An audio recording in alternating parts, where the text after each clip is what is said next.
Yes, Pierre. Hierdie is die Sea Gene 28. Hy is nou tweede blad.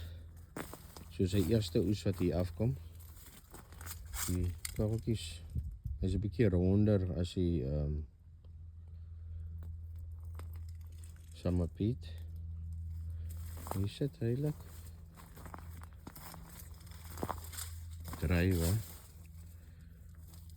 Slat nie so welig soos die Summer Peat op die stadium van die geveg.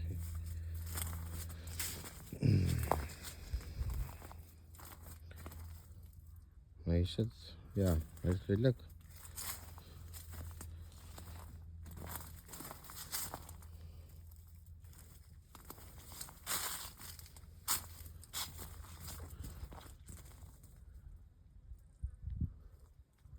Right, lekker dag.